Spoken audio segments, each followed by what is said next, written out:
জয় মাতারা। আশা করি সবাই মায়ের কৃপাতে ভালো আছেন এবং সুস্থ আছেন। আজকে 30 বছরের এক জাতকের হস্তরেখা বিশ্লেষণ করব। এই জাতকের মেন প্রশ্ন হলো জাতকের জীবনরেখা ছোট, তাই জাতকের কম বয়সে প্রাণহানি নিয়ে একটা সংশয় আছে, অর্থাৎ ভয় আছে। কিন্তু আমি জাতককে গ্যারেন্টি দিয়েছি জাতকের কম বয়সে কোনো প্রাণহানির যোগই নেই। সেটার কারণটাও দেখে নেব এবং জাতকের কবে কি উন্নতি হবে সব কিছু বিচার করব।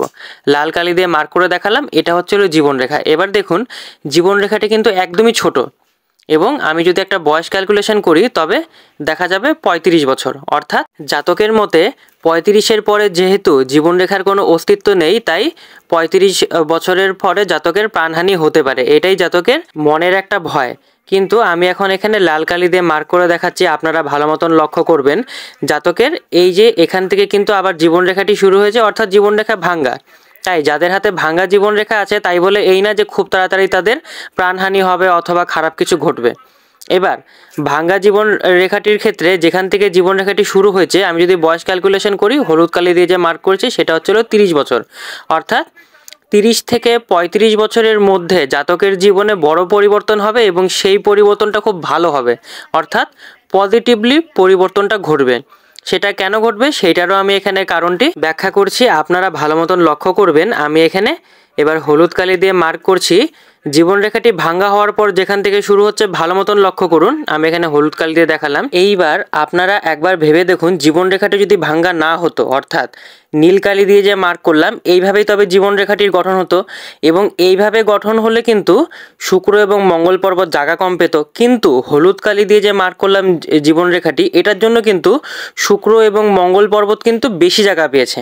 তো এটার জন্যই কিন্তু যেই চেঞ্জেসটা আসবে সেটা কিন্তু পজিটিভ চেঞ্জ, কারণ বেশি জায়গা পেলে গ্রহগুলো বেশি শক্তিশালী হবে, এবং শুক্র মঙ্গল শক্তিশালী হলে কিন্তু ইমিউনিটি পাওয়ার বেশি হয়। এবার আমি এখানে ভাগ্যরেখাটিকে মার্ক করে দেখালাম নীল কালি দিয়ে। ভাগ্যরেখাটি অনেক ছোট এবং অনেক দেরি থেকেই শুরু হচ্ছে। তার সাথে আমি এখানে লাল কালি দিয়ে সূর্যরেখাটিকে মার্ক করে দেখালাম। সূর্যরেখাটিও এখানে ঠিকঠাকই আছে, হাতে অনেকগুলি সূর্যরেখা আছে ছোট বড় মিলিয়ে।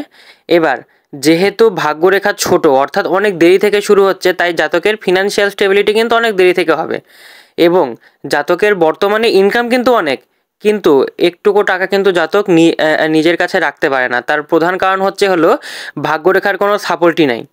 ভাগ্যরেখা যেহেতু দেরি থেকে শুরু হচ্ছে, তাই জাতকের 37 বছরের সময় থেকে আস্তে আস্তে করে ফিনান্সিয়াল স্টেবিলিটি আসবে, এবং এরপরের থেকে উন্নতিও দারুণভাবে হবে। এবার সূর্যরেখাটি যেখান থেকে শুরু হচ্ছে ক্যালকুলেশন করলে দেখা যাবে 43 বছর। অর্থাৎ 43 বছরের পর থেকে জাতকের কর্মক্ষেত্রে দারুণভাবে উন্নতি, কর্মক্ষেত্রে রেকগনাইজেশন, নেম ফেম ইত্যাদি সব কিছুই কিন্তু আছে। অর্থাৎ তখন থেকে জাতকের ভালো পরিমাণে ইনকাম হবে।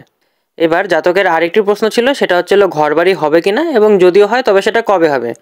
তার জন্য আমি এখানে একটি চিহ্ন মার্ক করে দেখাচ্ছি, ভালো মতন লক্ষ্য করুন। এই চতুর্ভুজ চিহ্নটি কিন্তু সূর্য পর্বতেও আছে, এবং তার সাথে হৃদয় রেখার উপরে এবং নিচে, অর্থাৎ দুই জায়গা নিয়ে কিন্তু বিস্তৃত হয়েছে। এই রকম চতুর্ভুজ চিহ্ন থাকলে কিন্তু ঘরবাড়ির সুখ শান্তি হয় এবং প্রচুর লাক্সারি লাইফ কিন্তু এনজয় করতে পারে। তার সাথে আমি এখানে নীল কালি দিয়ে মার্ক করে দেখাচ্ছি শনি পর্বতে, ভালো মতন লক্ষ্য করবেন মিডিয়াম সাইজের কিন্তু একটি মৎস্য চিহ্ন, বা যাকে আমরা ফিশ সাইন বলে থাকি, এইরকম একটি চিহ্ন কিন্তু আছে। এটাও কিন্তু প্রচুর পরিমাণে উন্নতি এবং ইনকাম দিয়ে থাকে। এবার কবে থেকে ঘরবাড়ি হবে সেটার যদি একটা বয়স ক্যালকুলেশন করি, তবে আমরা স্বাভাবিকভাবেই দেখতে পারি জাতকের যেহেতু ভাগ্যরেখা স্ট্রং হচ্ছে প্রায় 40-এর কাছাকাছি থেকে, এবং সূর্যরেখা প্রায় 43 বছরের পরের থেকে শুরু হচ্ছে, তাই 40-এর পরে জাতকের যেহেতু ইনকাম ভালো হবে এবং কর্মক্ষেত্রে নেম ফেম প্রচুর পরিমাণে ইনকাম হবে, তাই 40-এর পরে থেকে কিন্তু জাতকের জমি জমা ঘরবাড়ি ইত্যাদি সব কিছু হয়ে থাকবে।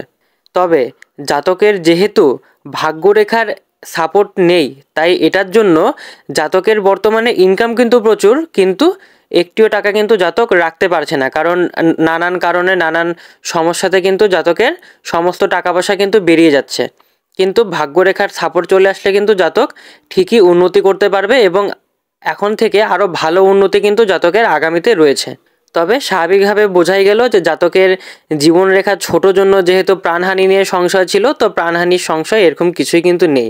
উল্টো এটি কিন্তু জীবনের ইতিবাচক পরিবর্তনকে দেখায়, যেটার জন্য জাতকের জীবনে উন্নতি হবে। এবার জাতকের আরেকটি প্রশ্ন ছিল যে আগামীতে গিয়ে কোনো হেলথ ইস্যু বা শারীরিক কষ্ট হবে কিনা। তবে সেটার একটা চিহ্ন আমি এখানে দেখিয়ে দিচ্ছি। লাল কালি দিয়ে জীবনরেখার আমি এখানে একটি অংশকে মার্ক করে দেখাচ্ছি, ভালো মতন লক্ষ্য করবেন। এই জায়গাটিতে জীবনরেখার গঠন কিন্তু একদম খারাপ, অর্থাৎ জীবনরেখা যেরকম গঠন হলে ভালো হয় সেই রকম গঠন কিন্তু একদম নেই। তার সাথে আমি এখানে নীল কালি দিয়ে একবার জীবনরেখাটির গঠনটিকেও দেখাচ্ছি। যেই রকম গঠন থাকলে আমরা ভালো জীবনরেখা বলে গণ্য করি, তবে নীল কালি দিয়ে মার্ক করে দেখাচ্ছি। ঠিক এই রকম যদি জীবনরেখার গঠন হয় তবে এই রকম জীবনরেখা কিন্তু দারুণ। কিন্তু এই জাতকের লাল কালি দিয়ে আমি যেই জায়গাটিতে মার্ক করলাম জীবনরেখার এই পোর্শনে কিন্তু জীবনরেখা কিন্তু অনেকটা ট্যারা ব্যাকা আছে। এইরকম ট্যারা ব্যাকা জীবনরেখা থাকলে কিন্তু এইখানে কিন্তু অনেকটা হেলথ ইস্যু হবে, এবং সেটা হবে হলো 49 বছরের পরের থেকে। তাই 49 বছর আসার আগের থেকে কিন্তু জাতকে অবশ্যই ভালো মতন ব্যায়াম করা, সময় মতো খাওয়া দাওয়া করা ইত্যাদি সব কিছু কিন্তু করতে হবে, এবং ভালো একটি জীবন কিন্তু মেনটেন করতে হবে। তার সাথে জাতকের আরেকটি প্রশ্ন ছিল, জাতকের আগামীতে কি আধ্যাত্মিক উন্নতি হবে কিনা, অর্থাৎ জাতক কিন্তু আধ্যাত্মিকতাতেও কিন্তু বেশ ইন্টারেস্টেড। তবে আমি এখানে জীবনরেখার থেকে কিছু কিছু শাখা রেখা দেখাচ্ছি নীল কালি দিয়ে, যেগুলো কিন্তু জীবনরেখা থেকে শুরু হয়ে কেতু পর্বতের দিকে যাচ্ছে অথবা কেতু পর্বতের দিকে মুখ করছে। সবুজ কালি দিয়ে আমি এখানে এই কেতু পর্বতকে মার্ক করে দেখালাম। জীবনরেখা থেকে শাখা রেখা যদি কেতু পর্বতের দিকে যায় অথবা যাওয়ার চেষ্টা করে, তবে সেটা কিন্তু আধ্যাত্মিকতাকে দেখায়, অর্থাৎ জাতকের আগামীতে গিয়ে আধ্যাত্মিকতাতে আরও বেশি করে মন আসবে এবং আধ্যাত্মিক উন্নতিও হবে, কারণ এখানে 3টি শাখা রেখা রয়েছে, যেটা কিনা খুবই শুভ। আশা করি এই ভিডিওটির মাধ্যমে আপনারা হস্তরেখা সম্পর্কে কিন্তু অনেক কিছুই শিখতে পারলেন। যদি কিছু শিখে থাকেন তবে কমেন্টের মাধ্যমে অবশ্যই আমাকে জানান। ধন্যবাদ।